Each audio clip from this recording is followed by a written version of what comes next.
Democrats in the US have hailed their election win in Alabama as a turnaround for the party's fortunes. But President Donald Trump says it will have no effect on his policy agenda. As Ann Barker reports.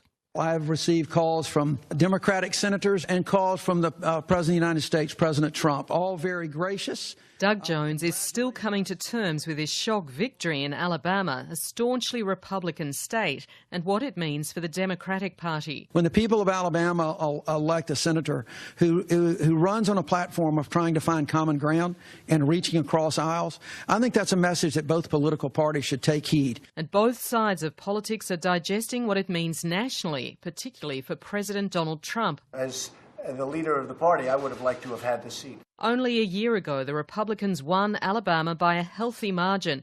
But President Trump, who repeatedly endorsed candidate Roy Moore, now acknowledges that many Republicans are relieved he lost in the wake of the multiple allegations against him of sexual misconduct against young girls. A lot of Republicans feel differently. They're very happy with the way it turned out.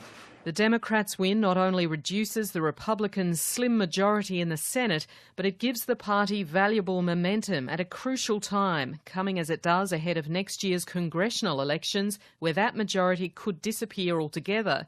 Political scientist Leonard Steinhorn from the American University says Republicans must be biting their fingernails right now. There's a lot of enthusiasm on the Democratic side of the aisle. The Obama coalition seems to be coalescing back together again, and the Republicans are divided. This has to keep Republicans up late at night worrying about whether they're going to be able to maintain the majority in the Senate, which nobody thought they would lose, but all of a sudden that's potentially in jeopardy, as is the House of Representatives. And he says the Republicans' loss in Alabama is in large part a repudiation of Donald Trump. Donald Trump and Steve Bannon took Trump's victory in 2016 as sort of this white working class base that's the most powerful juggernaut in American politics, and maybe they're wrong.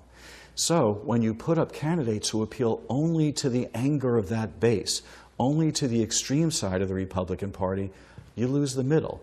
You lose the persuadables. You lose the people you need to put you over the top. More immediately, the Democrats' win in Alabama could complicate Donald Trump's legislative agenda, including his tax bill that Republicans are rushing to pass by the end of the year. Its passage could depend on whether Doug Jones can take his place in the Senate in time to vote. The Democrats' Senate leader, Chuck Schumer. We Senate Democrats are calling on Mitch McConnell to hit pause on his tax bill and not hold a final vote until Doug Jones is sworn into the Senate. It would be wrong for Senate Republicans to jam through this tax bill without giving the newly elected senator from Alabama the opportunity to cast his vote. But Republicans are pushing for a vote next week before Doug Jones can take his seat, because after that they can afford to lose only one vote instead of two, making it even harder to pass government legislation. Ann Barker with that report.